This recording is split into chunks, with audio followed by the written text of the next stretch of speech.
많은 소문이 있습니다. 그 소문들이 우리를 복잡하게 만듭니다. 그 소문들이 우리들의 삶을 갈등하게 만들기도 합니다. 왜냐하면 그럴 수밖에 없는 것이 율법으로 말하면 해서는 안 되는 일이고 복음으로 말하면 수용을 해야 된다는 겁니다. 근데 잘못된 일들을 보면 영적인 문제가 있을 수도 있고 의도적으로 할 수도 있는 부분입니다. 그런 일들이 이렇게 일어나고 있고 이게 이렇게 소문으로 이렇게 들려오고 있습니다. 어, 참 분별하기가 힘든 일인 것 같다 이런 생각을 합니다. 근데 성경은 뭐라고 말했냐면 예수님이 이 땅에 오신 것은 율법을 폐하려고 온 것이 아니라 완성하기 위해서 오셨다 이렇게 말씀을 하고 있습니다. 율법을 완성시키기 위해서. 이 말은 뭘 의미하느냐면 어, 예수 안에서 주어진 축복이 있습니다. 이 말은 뭘 의미하느냐면 벗어나면 안 되는 마지막 라인이 있는 겁니다. 벗어나면 안 되는 선이 있는 거예요. 그거를 분별을 할 수 있도록 하나님이 축복을 하셨는데 그 축복이 뭐냐면 마귀의 일을 멸하신 예수님이 이 땅에 오셨다. 그러니까 이 말은 사단에게 속지 않는 삶을 누릴 수 있도록 예수님이 오셨다. 삶의 규모를 완성시키기 위해서 예수님이 오셨다. 다시는 사단에게 속지 않도록 사단의 일을 멸하신 예수님이 이 땅에 오셨다. 그러니까 언약 안에 있으면 결코 속지 않는다는 겁니다. 그것을 완성시키기 위해서 예수님이 오셨다. 이렇게 말하고 있습니다. 또 다른 말로 말하면 혹 사단에게 속아서 넘어졌다 할지라도 그리스도 예수 안에서 치유되어지고 회복할 수 있다 이런 말이기도 합니다. 결국 넘어지지 않는다는 거예요. 결국 실패하지 않는다는 겁니다. 왜냐하면 돌이켜서 치유되고 회복할 수 있는 길이 예수 안에 있기 때문에 그렇습니다. 저와 여러분이 혹 실수를 해서 넘어졌다. 그리스도 이름으로 일어설 수 있습니다. 그리스도 이름으로. 그게 완성이 된 겁니다. 일어설 수 없다. 그거는 완성되지 않은 거죠. 근데 예수 이름으로 일어설 수 있다. 치유될 수 있다. 이렇게 말씀을 하고 있는 겁니다. 그러면 어떻게 되냐? 그 길을 반복해서 할 수 있느냐? 그건 아니죠. 반복해서 할 수가 없는 거지. 반복해서 한다 그럼 방종이 될 겁니다. 그 빨리 우리가 알아들어야 되는 겁니다. 왜냐하면 내가 지금 사단에게 종로를 타고 있구나. 이거 빨리 알아들어야 돼요. 그런 사람들은 상당히 고집이 셀 겁니다.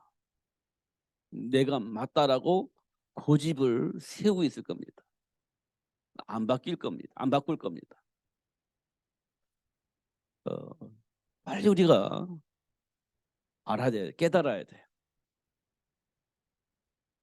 근데 그런 생각이 왜 우리 안에 깊이 각인되어져 있느냐. 그게 이제 오전에 말했던 것처럼 부모 탓을 할 수밖에 없어요. 왜? 부모가 그렇게 영향을 줬으니까. 그게 각인되어 있기 때문에 드러나는 겁니다. 그걸 보고 우리는 운명과 팔자라고 얘기를 합니다. 그 속에 우리가 살고 있는 거예요. 그래서 이제 원망하는 거지. 왜? 못 벗어나니까 팔자 안에 있는 삶을 살아가는 겁니다. 못 벗어나는 거예요. 근데 예수님을 통해서 보면 그 문제를 예수님께서 끝내셨구나라는 생각이 되어집니다. 답이 드는 거예요. 그러면 가문으로부터 내려왔던, 부모로부터 영향받았던 그 모든 것들이 예수 안에서 영향을 입힐 수 없는 무기력한 존재로 떨어져 버린 겁니다. 영향을 줄 수가 없는 거지, 그리스도 안에서. 그러면 부모로부터 받았던 그 영향들은 나와 상관이 없는 거죠. 체질도 사실은 상관이 없습니다. 그걸 보고 우리는 해방이라고 합니다. 예수님께서 우리를 그렇게 해방시켜 주신 겁니다. 근데 과거의 체질 때문에 실수할 수 있잖아요. 그리스도 이름으로 치유받는 겁니다. 회복되어지는 거예요. 그걸 완성이라고 얘기를 합니다. 제가 오늘 말씀드리려고 하는 것은 3절 말씀인데요. 내게 주신 은혜로 말미암아 너희 각 사람에게 말하노니 마땅히 생각할 그 이상의 생각을 품지 말고 오직 하나님께서 각 사람에게 나눠주신 믿음의 분량대로 지혜롭게 생각하라, 이렇게 얘기를 했습니다. 지혜롭게. 중요한 건 오늘 보니까요, 은혜입니다. 은혜. 하나님이 주신 은혜예요.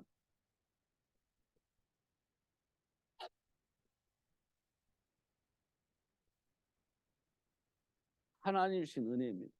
이 은혜는 우리가 그 어버이날 부르잖아요. 하나님 어버이 은혜는 너무 커서 이렇게 얘기를 하잖아요. 부모님의 은혜. 이보다도 더 큰 것이 뭐냐? 하나님의 은혜입니다.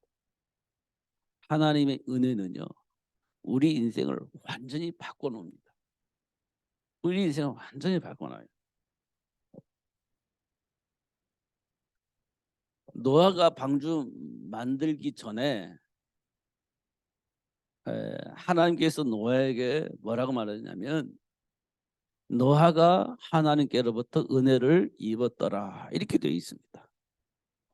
하나님의 은혜를 입으니 홍수 사건이 믿어지고 하나님께서 왜 방주를 만들라고 하셨는지 깨달아지는 겁니다. 그러니까 많은 사람들은 막 네피림 문화 속에서 성공을 위해서, 자기 삶의 행복을 위해서, 자녀 교육을 위해서, 훌륭한 자녀를 만들기 위해서 많은 시스템 속에서 막 움직이고 있는데, 그 시스템 속에 막 움직이고 있는 사람들은 하나님의 말씀을 안 믿어요. 시스템 속에서 움직이는 사람들은 하나님의 말씀을 거부해요. 막 시스템 속에 움직이는 사람들은 하나님의 말씀을 무시해요. 그러면서 나름대로 성공도 하고 나름대로 삶의 규모도 갖추고 나름대로 행복하게 살고 있습니다. 그러면서 자녀 교육도 훌륭하게 잘 시켜서 리더자를 만들었습니다. 그런데 하나님께서 홍수로 심판을 하시겠다고 얘기를 합니다. 근데 사람들은 안 믿어. 그걸 절대 안 믿어. 어떻게 이 세상에 어떻게 홍수 나와서 다 죽냐, 말이 안 되지. 안 믿어요. 그런데 노아는 믿었습니다. 하나님께서 방주 만들려고 하니까 방주 만들려고 하는 이유를 깨닫게 되니까 방주 만드는 거예요. 그게 뭐라고 말한다? 그걸 보고 은혜, 이렇게 얘기를 했습니다. 은혜. 근데 은혜를 입은 사람은 아는 거예요. 그러니까 방주 만드는 거예요.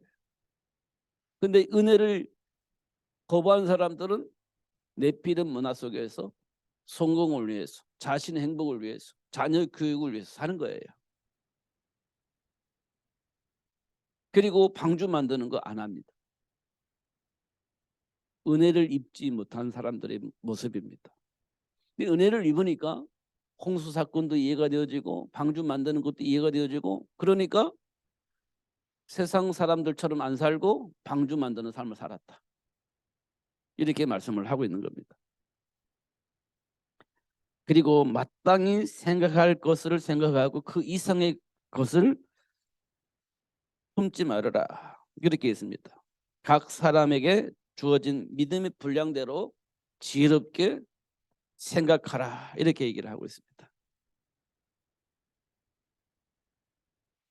우리는 생각이 많아지면 다른 생각을 합니다. 생각이 많아지면 다른 생각을 해요. 계산을 해보니까 하나님의 말씀보다도 이렇게 살아가는 것이 나에게 유익이 될 것이다 라는 생각을 하게 되어 있는 겁니다. 생각을 많이 하다 보면. 왜냐하면 세상 풍조가 그러다 보니 나도 모르게 그 흐름을 타는 거예요. 그 생각에서 벗어날 수 있는 사람이 있을까요? 없습니다. 세상의 흐름 속에 우리가 흘러가는 거예요. 나도 모르게. 그 흐름을 타는 겁니다. 나도 모르게. 그 흐름을 가지고 생각을 하다 보면 하나님의 말씀이 안 믿어지는 거예요. 하나님 말씀 안에서 선택이 안 되어지는 겁니다. 그 흐름을 타야 되니까요. 그럼 우리가 고집 피우자는 말이냐? 그게 아니에요. 세상을 그 흐름을 바꿀 수 있는 삶을 사는 거예요. 그 흐름을 바꿀 수 있느냐? 바꿀 수 있습니다. 어떻게 바꿀 수 있냐? 하나님이 하시면 됩니다. 모세가 이스라엘 백성들이 400년 동안 노예 생활을 하고 있을 때 하나님께서 모세에게 그들을 해방시키기 위해서 애굽으로 들어가라고 얘기를 합니다. 그것도 어떤 군사적인 조직이나 무기나 어떤 뭐 그런 것들을 가지고 들어가는 게 아니에요. 그냥 몸만 가는 거예요. 몸만. 또 안 된다고 하니까 모세의 형 아론을 붙여주기도 했습니다. 그럼 두 사람이 간 거잖아요. 아니 하나 더 붙인다면 모세의 아내 시보라를 데리고 갈 수도 있습니다. 더 붙인다면 자식들이 있겠죠. 그렇게 애굽으로 들어가는 거예요. 그런데 모세가 볼 때는 이게 감당이 되겠나 이런 생각을 하는 겁니다. 나는 반역을 하고 도망 나온 사람인데 들어가면 잡혀 죽을 것이 분명한데 과연 들어가도 괜찮을까 이런 생각을 하는 겁니다. 그럼 여러분 깊이 생각하다 보면 들어갈 것 같아요? 안 들어갈 것 같아요? 많이 생각하다 보면 깊이 생각하면 들어갈 것 같아요? 안 들어갈 것 같아요? 아, 맞아 들어가자. 깊이 생각해 보니까 아, 그래 들어가자 이렇게 생각할 것 같아요? 많이 생각하면 할수록 안 들어가. 못 들어가. 안 돼. 이렇게 결론이 날 것이 분명합니다. 많이 생각하면 할수록 부정적일 겁니다. 그렇잖아요. 아무리 생각해보면 가능성이 없어. 아무리 생각해도 나는 들어가면 잡혀 죽을 것 같아. 생각을 하면 할수록 그런 생각이 더 깊어질 겁니다. 그러면 안 갈 겁니다. 모세가 그랬어요. 가능합니까? 안 돼요. 내 나이 80입니다. 여러 가지 핑계를 대면서 안 갑니다. 그런데 하나님은 모세를 통해서 애굽으로 들어가게 만들어 놓고 그냥 이스라엘 백성을 데리고 나오면 되잖아요. 근데 하나님은 모세를 통해서 이스라엘 백성을 데리고 나오기 전에 애굽을 지배하고 있는 10가지 신들을 다 파괴시켜 버립니다. 10가지 기적이 애굽이 가지고 있는 신들입니다. 그러니까 이재앙도 있잖아요. 그 이를 신으로 섬기고 있다는 얘기예요. 애굽이. 이를 신으로 섬기고 있는 거. 이를.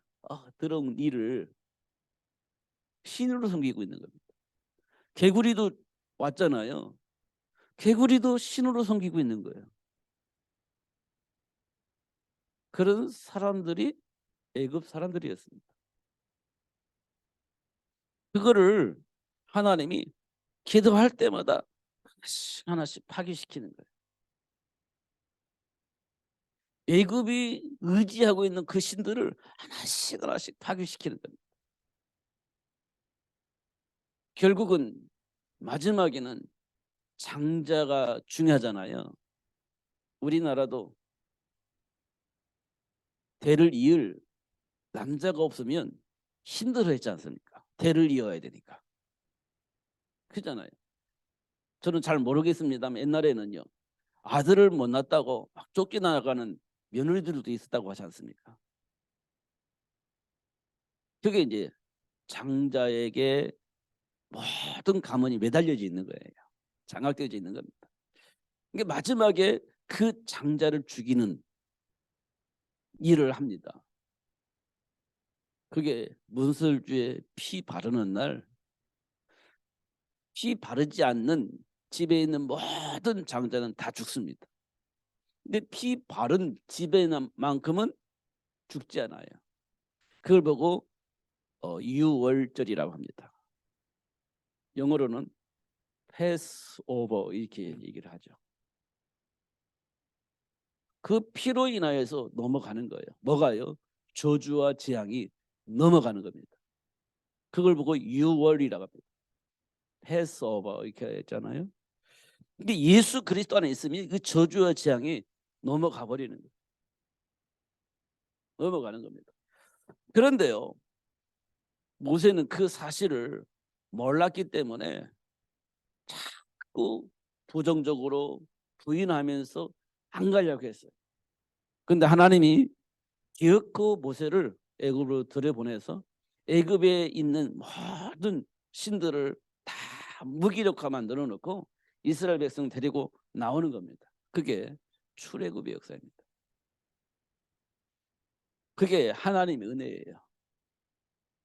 모세가 생각할 때는 절대 은혜죠. 나는 절대 안 간다고 했는데 하나님은 절대 가게 만들어서 그 일을 하신 거니까요.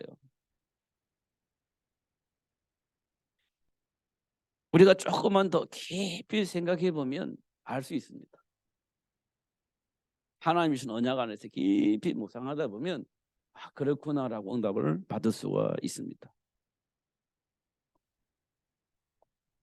하나님의 은혜. 노아가 방주를 만들었듯이 우리는 하나님 은혜로서 세계 복음화를 위한 전도 시스템을 만드는 겁니다. 노아가 방주 만들었듯이 우리는 전도 시스템을 만드는 겁니다. 어디에요? 각 현장에. 각 현장에. 이렇게 시스템이 만들어지면 현장은 복음화 되어지게 되어 있습니다. 그럼 어떻게 되냐? 시작은요, 나부터 시작되는 겁니다. 나부터 시작되집니다. 그러면 하나님께서 나에게 사람을 붙입니다. 사람을 붙여요. 이게 만남입니다. 사람을 붙여. 내가 하나님이 주신 언약 속에서 전도 시스템이 되어질 수 있도록 기도하다 보면 하나님이 그 현장을 복음화할 수 있도록 만남을 주시는 겁니다. 이 만남은 어떻게 이루어지느냐? 갈등을 통해서 이 만남이 이루어질 수 있습니다. 어떻게 보면 왼수 같은 사람일 수도 있어요. 내가 이 언약 붙잡고 있는데 왼수 같은 사람이 딱 나타나가지고 나를 괴롭혀. 그럼 그 속에 수많은 갈등이 일어날 수 있지 않습니까?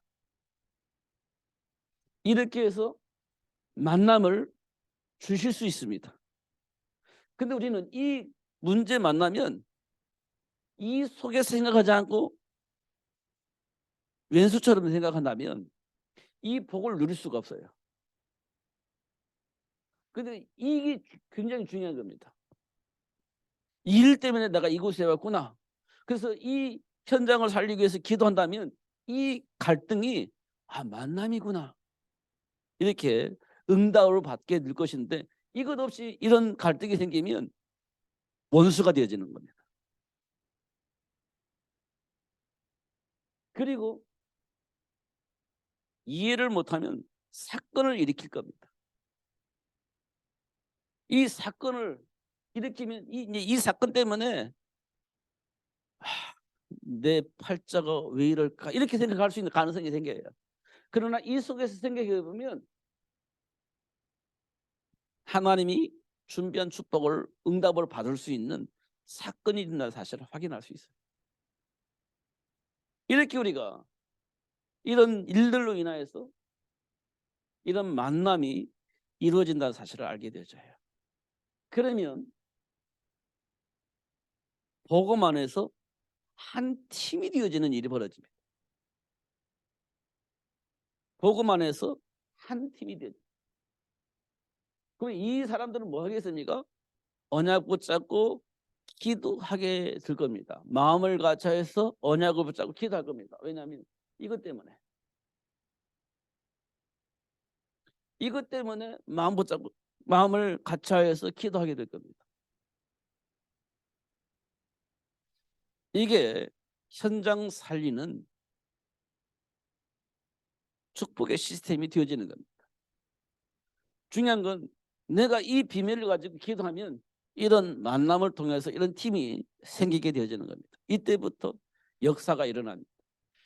이게 빌립보 지역에서 일어난 사건이에요. 사도 바울이 로마 복음화를 위해서 기도하는데 빌립보 지역에 들어갔습니다. 기도처가 있는가 해서 갔는데 루디아가 이 말을 들어요. 그리고 루디아가 이 만남을 통해서 힘이 되어집니다. 그게 빌립보 교회예요. 그러면서 그 현장에 저 많은 귀신 들린 저 많은 여종이 있음을 확인합니다. 근데 그 현장을 지배를 하고 있었죠.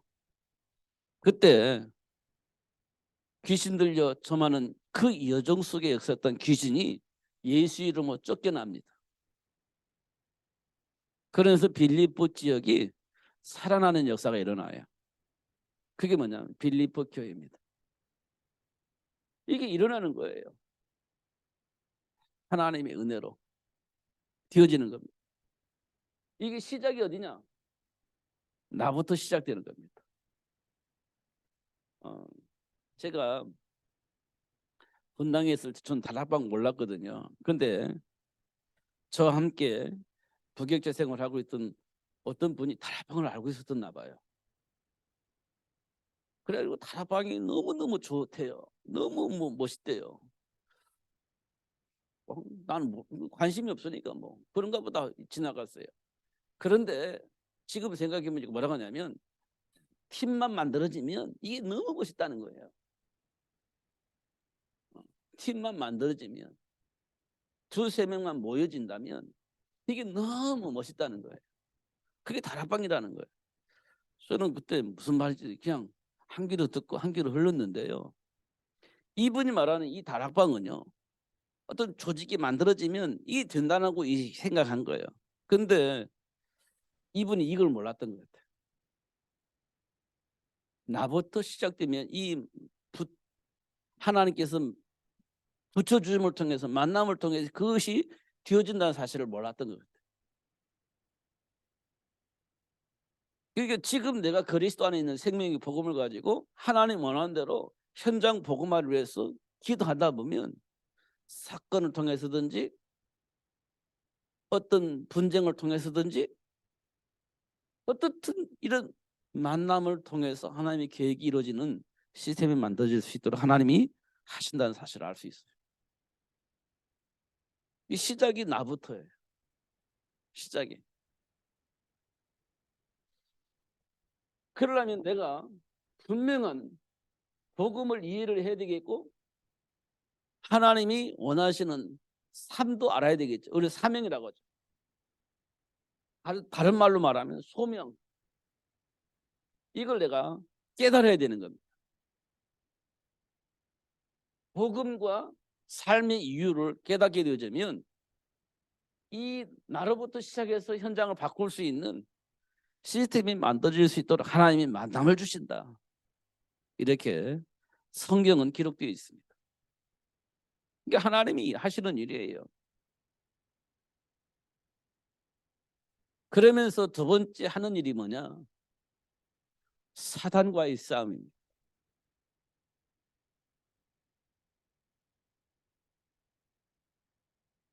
두 번째 하는 것은 사단과의 싸움이에요. 여기에서도 사단과의 싸움이지만요. 두 번째는 삶 속에서 역사하는 사단과의 싸움입니다. 사단과의 싸움이에요.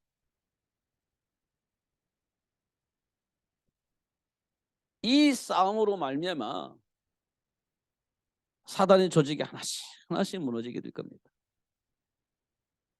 시간이 좀 걸릴 수 있을 시간이 좀 걸립니다. 이것은 사단이 무너져야 되니까. 한번 기도해가지고 무너지면 참 좋겠는데 그 사단은요 어떤 하나님을 왜곡하고 불신앙하게 만들려고 끈질기게 나를 불신앙하도록 버틸 겁니다. 언제까지요? 언제까지 버틸 것 같습니까?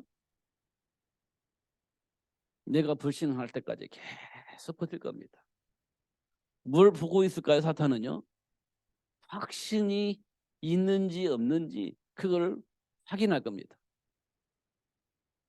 확신이 있는지 없는지 실제적인 너의 신분과 권세를 정말 알고 누리는지 못 누리고 있는지 이걸 확인할 겁니다. 정말 믿음이 있는지 없는지 그걸 확인할 겁니다. 그럼 어떻게 해요? 계속 흔들어 대겠죠. 어떻게 흔들까요? 아브라함이 흔들릴 것처럼 아브라함을 흔드는 것처럼 그렇게 흔들 겁니다. 너 그렇게 하면 그럼 너 죽어. 하나님이 원하시는 일 일단 살고 봐야지. 이렇게 하면서 막 흔들어낼 겁니다. 하나님이 너에게 그 일을 맡겼다면 일단 네가 살고 봐야 할 거 아니야. 여기서 있으면 기금 만나서 너 굶어 죽을 건데 굶어 죽으면 네가 하나님이 원하시는 일을 할 수 없을 건데 일단 살고 봐야지. 애굽에 가면 먹고 살 수 있는 길이 있는데 바보같이 왜 여기 있어? 맞잖아요. 살고 봐야지. 그러면 살고 보기 위해서는 어떻게 하나님 떠나야 되잖아요. 하나님과 함께하는 삶을 포기해야 되잖아요. 그게 사단의 전략입니다. 그렇게 막 흔드는 거예요. 맞는 것 같잖아요. 사실 맞잖아요. 일단 살고 봐야 뭘 하든지 말든지 하지. 그런데 그로 인하여서 하나님을 떠나야 되는 거예요. 그로 인하여서 하나님을 말씀 불신앙해야 되는 거예요. 이런 과정을 겪게 되는 겁니다. 그게 사단이 하는 짓입니다. 하나님과 함께하는 삶을 누릴 수가 없게 만드는 거죠. 인본주의 쓰게 만드는 겁니다. 그거 싸우는 겁니다. 그거 싸우는 거예요.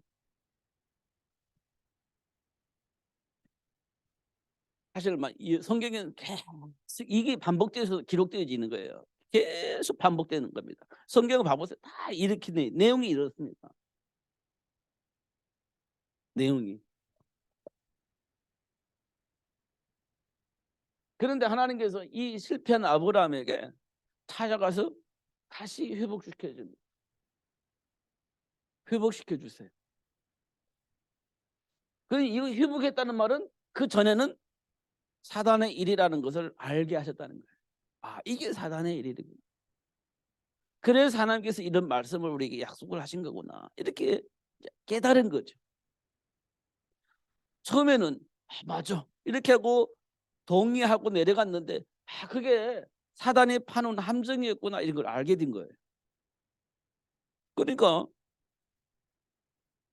회복됐다는 말은 그 말 알았다는 거예요. 찾아가셔서 그 사실을 알려준 거예요. 깨닫게 하신 겁니다. 그래서 어떻게 복의 근원의 축복을 누릴 수 있도록 하나님이 역사하신 것을 확인할 수 있어요. 이 말은 사단과의 싸움이 시작됐다는 거예요. 이 싸움은 반드시 이기는 겁니다. 실패가 없어요. 사단과의 싸움은 이길 것인가 질 것인가가 아니에요. 무조건 이기는 싸움입니다. 무조건입니다. 그래서 복의 근원이 돼요. 무조건 이기는 겁니다. 저와 여러분이 이 사실을 안다면 여러분은 가는 현장마다 무조건 이기는 싸움을, 이기는 삶을 살게 되는 거예요. 무조건 이기는 겁니다. 질까 말까 그거 없어요. 무조건 이기는 거예요. 하나님 주신 축복은 무조건 이기는 겁니다. 우리가 자꾸 베드로 얘기를 하잖아요. 예수님 수제자 베드로. 베드로는 무조건 이기는 삶을 살 수밖에 없어요. 왜? 하나님 함께 계시니까. 그리고 세계를 복음화할 수 있는 어린 양을 먹일 수 있도록 준비된 축복을 가지고 있기 때문에 무조건 이기게 되어 있습니다. 실패요? 사단의 통로를 드러낼 뿐이고 실패하지 않습니다. 사단의 일이 드러나면 그리스도 이름으로 반드시 치유되어지고 그걸 이겨먹을 수 있는 힘이 회복되어지는 겁니다. 실패가 아니에요. 오히려 삶의 이유가 무엇인지 알게 되어지고 내 인생의 배경이 누구인지를 알 수 있는 축복의 시작이 되어지는 겁니다. 확인해 보세요. 우리가 왜 실패했을까? 불신앙 때문에. 우리가 왜 실패했을까?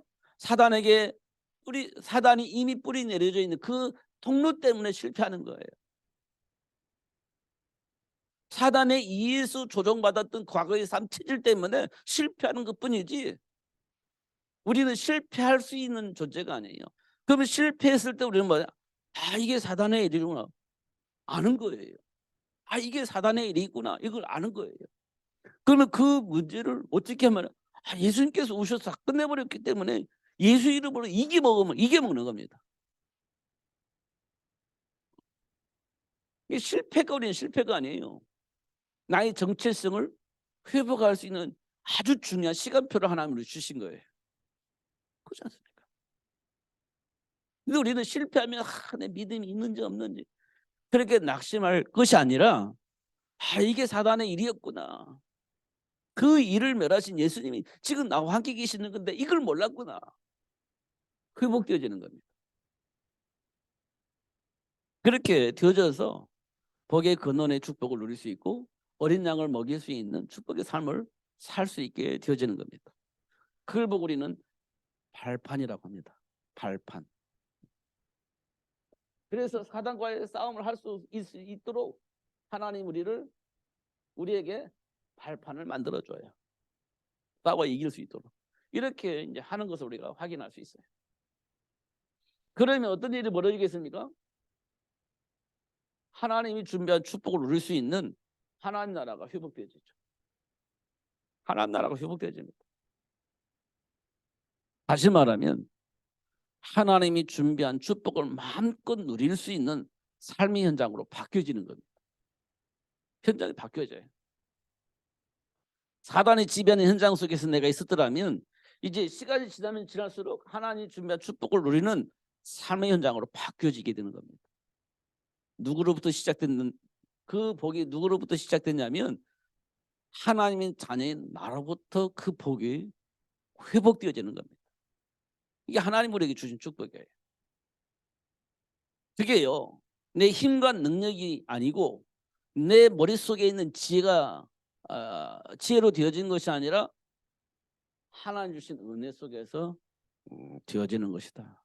이렇게 말씀을 하고 있어요.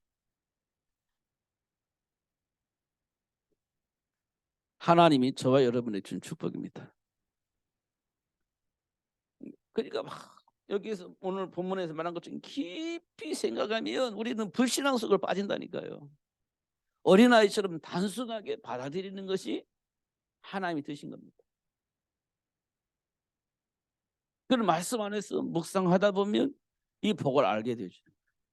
이 복을 누릴 수 있게 되어지는 겁니다.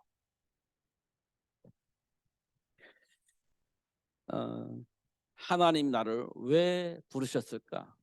하나님이 나를 왜 자녀 삼아 주셨을까? 그런데 분명히 내가 영접하여 하나님 자녀가 됐는데 왜 내 인생 이렇게 힘들까? 내가 분명히 하나님 자녀인데 왜 나는 이렇게 많은 갈등이 일어날까? 없을 수 없잖아요. 저도 과정을 겪었기 때문에 잘 압니다. 언약 붙잡고 기도합니다. 죽도록 기도합니다. 근데 현장 나가면 이해할 수 없는 일들이 막 벌어집니다. 그러면 막 갈등이 생기잖아요. 왜 갈등이 생기죠? 나름대로 내가 가지고 있는 윤리 도덕이라는 게 있어요. 나도 모르게 내 안에 뭐가 있어요? 삶의 기준이 있어요. 그런데 현장에 나가면 이해할 수 없는 사람들이 만나지는 거예요.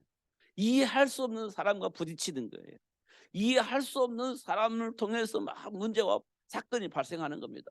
그러면 나도 모르게 화가 나는 겁니다. 분명히 언약 붙잡고 하나님의 자녀가 지어져서 언약 붙잡고 기도하는데 막 그런 일들이 벌어지는 겁니다. 그러면 뒤돌아와서 '내가 뭘 잘못했지? 뭐가 부족하지?' 이렇게 생각을 하게 되어지는 거예요. 근데 그게요, 생각보다 쉽지 않아요. 정말 쉽지 않습니다. 근데 세월이 지나서 보니까요, 내 안에 이미 뿌리내려져 있는 사단의 통로들을 발견하게 하시려고 하셨던 일인데 그걸 몰랐어요. 그걸 몰랐어요. 그러면서 막 뭐가 잘못됐는지 또 메시지 듣고 또 막 정리해 보는데 그 현장에 나가면 또 안 그래요. 지금 돌이켜 보니까 그때 내 안에 사단이 어떤 것들을 뿌리내려서 어떤 통로로 우리를 그리스도 안에 있는 축복을 누리지 못하게 하려고 방해하고 있었는지를 발견케 하시려고 그런 문제와 사건을 허락하셨던 것인데 몰랐어. 윤리나 도덕 기준을 보니까 그게 보이질 않은 겁니다. 영적 싸움을 해야 할 그 현장 속에 윤리나 도덕적으로 혈과의 그 싸움을 가지고 막 하고 있는 거예요. 그걸 기준으로 삼으니까. 비슷할 겁니다. 여러분들도 현장에 나가서 보면, 인간관계 속에서 보면, 아니 어떻게 사람이 그럴 수 있어? 어떻게 그런 생각을 할 수 있고 그런 행동을 할 수 있어? 물론 그렇습니다. 그런데 그게 윤리나 도덕의 기준에 보면 틀리지는 않는 것 같지 않는데요. 혈과 육의 싸움을 하게 만드는 사단의 통로들입니다. 그게 작동이 안 될 수가 없어요. 작동이 되는 겁니다. 그래서 영적인 사실을 전혀 생각지도 못하고 혈과 육의 싸움을 하게 되어지는 일이 벌어지는 거예요. 이게 삶 속에서 일어나는 일들이에요. 그러면 그 일을 통해서 뭐냐? 영적 사실을 보게 하는 거예요. 이게 열릴 때까지 할 겁니다. 열릴 때까지. 열릴 때까지 반복될 겁니다. 이 영안이 열릴 때까지 반복해서 그 일들이 막 계속해서 일어날 겁니다. 그럼 우리는 지칠 거예요. 힘들 겁니다. 왜 이게 끝도 없이 벌어지는 거니까. 그러면 내 팔자 이렇게 이게 할 수 있는 가능성이 많아요. 끝도 없이 일어나는 거예요. 근데 내 안에 있는 사단의 뿌리를 드러내기 위한 하나님의 방법이에요. 그리스도로 각인되어져서 그리스도 안에 치유되어지게 하시는 하나님의 방법이에요. 근데 그걸 모르니까 그 치유받는 시간표를 다 흘려버리는 거예요. 그런 시간표가 있었습니다. 이 묵상을 해야 됩니다. 하나님 신 말씀 속에서. 그러면 답이 나와요. 안 나올 수가 없습니다. 하나님이 약속하신 거기 때문에 안 나올 수가 없어요. 무엇 때문에 내가 하나님이 원하시는 그 장소에 못 가느냐? 하나님이 원하시는 그 일을 내가 왜 못하느냐? 왜 안 하느냐? 내 안에 각인되어져 있는 잘못된 기준을 가지고 있기 때문에 그래요. 그래서 못해요. 모세가 그랬듯이 그런 선택을 우리가 합니다. 안 됩니다. 못합니다. 할 수가 없습니다. 지금은 할 수 있는 상황이 안 됩니다. 여러 가지 얘기를 하면서 그 길을 못 갈 겁니다. 근데 그 기준들이 사단이 이미 내 안에 뿌리 내려놓는 것들이에요. 하나님의 말씀을 무시하는 거잖아요. 근데 무시한다고 우리는 말을 안 해요. 왜냐? 무시 안 하니까. 근데 실제적으로는 하나님의 말씀을 무시하는 겁니다. 실제적으로는. 이런 부분들도 우리가 한번 생각해 볼 필요가 있습니다. 하나씩 하나씩 우리가 확인해 한꺼번에 들 수는 없습니다. 근데 하나씩 하나씩 드러내서 치유받고 하나씩 하나씩 치유받고 하나씩 치유받고 그렇게 하게 하실 겁니다. 그러니까요. 문제가 드러나면 하나님이 주신 언약 안에서 나를 빨리 점검해야 돼. 빨리 점검해야 되는 거예요. 인간관계 속에서 갈등이 생긴다. 그럼 빨리 점검해야 돼. 언약 안에서. 빨리 점검을 해야 돼요. 언약 안에서. 나를 어떤 부분에 문제가 있는지, 어떤 부분을 통해 사단이 통로로 삼고 있는지, 아니면 하나님이 어떤 계획이 있는지 자꾸 질문을 해서 드러난 문제를 해결할 수 있는 길을 찾아야 돼요. 하나님께 기도하면 가르쳐 준다고 했으니까 찾을 수밖에 없습니다.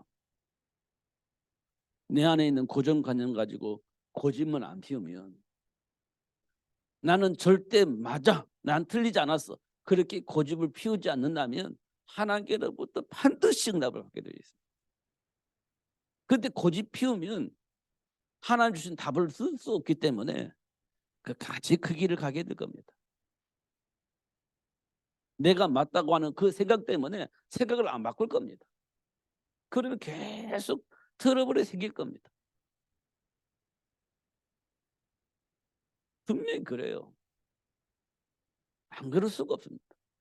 그런데요, 응답을 받고 바꾸면 틀의 문제가 해결되어지고 합력하여 손을 이루어나가신 하나님의 사를 체험하게 될 겁니다. 하나씩 하나씩 우리가 점검을 해야 돼요. 그러면서 정말 그리스도 안에 있는 지혜를 가지고 그리스도 안에 있는 힘을 가지고 싸워 이기면 반드시 하나님 나라가 회복되어집니다. 그래서 믿음의 분량대로 지혜롭게 생각해라 그랬습니다. 분량대로. 어린아이는 어린아이답게, 어른이면 어른답게 생각을 하고 판단을 하라는 겁니다.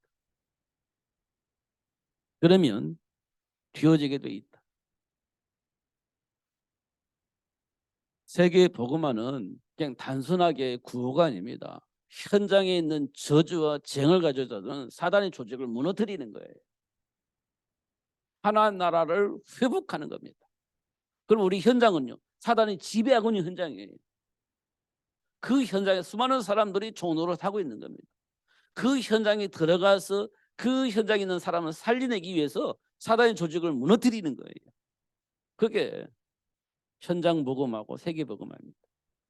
그를 위해서 하나님 우리와 함께 계신다고 약속하셨고 기도하면 무엇이든지 응답하신다고 약속을 하신 거예요. 환경 보고 힘들어하지 마시고 사람을 보고 힘들어하지 마시고 하나님의 배경을 가지고 하나님 자녀 신병원을 누리면서 승리하시는 여러분 되시길 바랍니다. 꼭 그렇게 하셔야 됩니다. 예, 현장을 살려야 되니까. 기도하겠습니다. 하나님 아버지 감사합니다. 오늘 또 최고의 복을 주시고 누릴 수 있도록 역사하신 하나님께 감사합니다. 다시 한번 확인케 하여 주시니 감사합니다. 놓치지 않고 누리며 살 수 있도록 성령으로 충만하게 하여 주옵소서. 예수 그리스도 이름으로 기도하옵나이다. 아멘.